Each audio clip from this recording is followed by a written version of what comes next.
tem uma frase que está me ecoando aqui na cabeça, uma frase que eu ouvi de um americano, que é assim, a gente estava conversando sobre pessoas que têm documento e não têm documento, e ele falou assim, eu conheci uma pessoa que não tem documento, mas ela faz muito mais profissionalmente, mesmo não tendo documento, do que uma pessoa, do que um americano. Então, ele comparou um amigo brasileiro sem documento e um amigo americano, né, nascido aqui e que não faz tanto quanto esse amigo brasileiro. E ele falava assim, mas eu não entendo por que ele ainda quer ter documento. Estava tentando explicar para ele, falar, meu filho, mas se você não tem documento, tem muita coisa que você não tem acesso. E ele falava, mas como se essa pessoa está se dando tão bem? Eu acho que ele não consegue entender. Eu queria que você consegue explicar isso?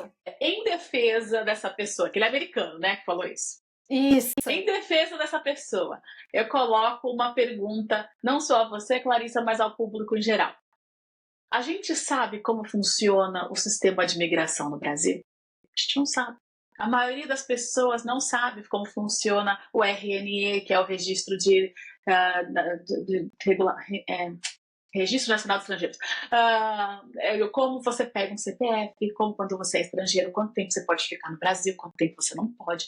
Então, a gente não sabe, hoje eu sei porque eu trabalho com isso, mas eu não trabalho com imigração para o Brasil, mas eu tenho experiência suficiente para saber que imigração no Brasil é difícil também. E tem processo de deportação, e tem pessoas violando o status. Então, quando a gente é do nosso país e a gente vive a nossa realidade, e a gente tem o RG, e a gente tem o CPF, e a gente não tem o nosso CPF, e aí a gente não imagina o quão difícil é para o estrangeiro ter. E o Brasil, gente, o sistema do Brasil é super difícil, tá?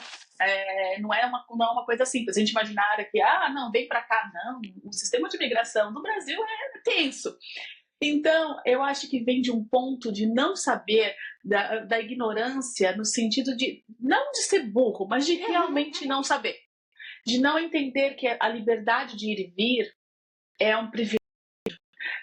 De poder entrar num avião é um privilégio, de poder dirigir sem preocupação. Eu lembro quando eu dirigia sem documentação antes da a Califórnia agora tem a licença para pessoas sem documentação, mas quando eu dirigia de ponto A a ponto B, que eu tinha que trabalhar, gente, você dirige assim porque você não está com a licença correta, você não está com a sua documentação. Então são coisas que eu faço uma analogia. Quando um americano vem para mim, ou a pessoa que não conhece imigração e fala coisas como essa, eu tenho donos de empresas milionários que dão green card para funcionário, mas não tem green card por si só. Então, são pequenas liberdades que as pessoas assumem que são normais, de ter um seguro social, de ter uma licença para dirigir, de poder pegar um avião e ir para o México, passar um final de semana. São liberdades que você assume que leva imagina, todo mundo tem, e não é isso. Mas só você não tendo, você entende. É só passar. Sabe uma coisa que eu não gosto, Clarissa? Quando alguém fala assim, eu te entendo. Olha, falar eu entendo é muito difícil. Porque se você não passou, você não entende. Você pode ter empatia, você pode ter simpatia, você pode, poxa, que triste, que chato. Mas eu uso a palavra eu entendo com muita... Eu sou muito... Me falta a palavra. Com cuidado. Eu não uso assim, eu entendo você. Porque se você não passou, você não entende. Porque é muito simplista, né? Quando você fala eu entendo, parece que é bem superficial, né? Sabe? Então a gente tem que ter um cuidado. Então, quando você fala, não, eu entendo o que está passando, ou eu... Cuidado com essa expressão, sabe? Porque às vezes não é assim. Então, esse comentário dessa pessoa, eu vejo de um ponto de vista de não saber, de não entender. Porque se fosse só dinheiro, que fosse o denominador comum, mais uma vez, eu tenho clientes que são pessoas, são iluminadas, que dão green card para os funcionários, que a empresa dá muito bem, tem muito dinheiro, mas não tem documentação. Porque, enfim, passaram muito tempo, mas são pessoas extremamente bem-sucedidas.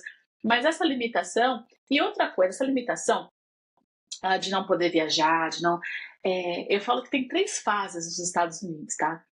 A primeira fase Não tô falando que todo mundo passa por elas, tá? Mas no geral, uma generalização. Tá. A primeira fase é você não pode viajar porque você não tem documento. Então é uma prisão, tá? Aí tem a segunda fase, você tem documentos, mas você não tem dinheiro para viajar. E aí tem a terceira fase, onde você tem dinheiro, mas você não tem tempo para viajar. Então,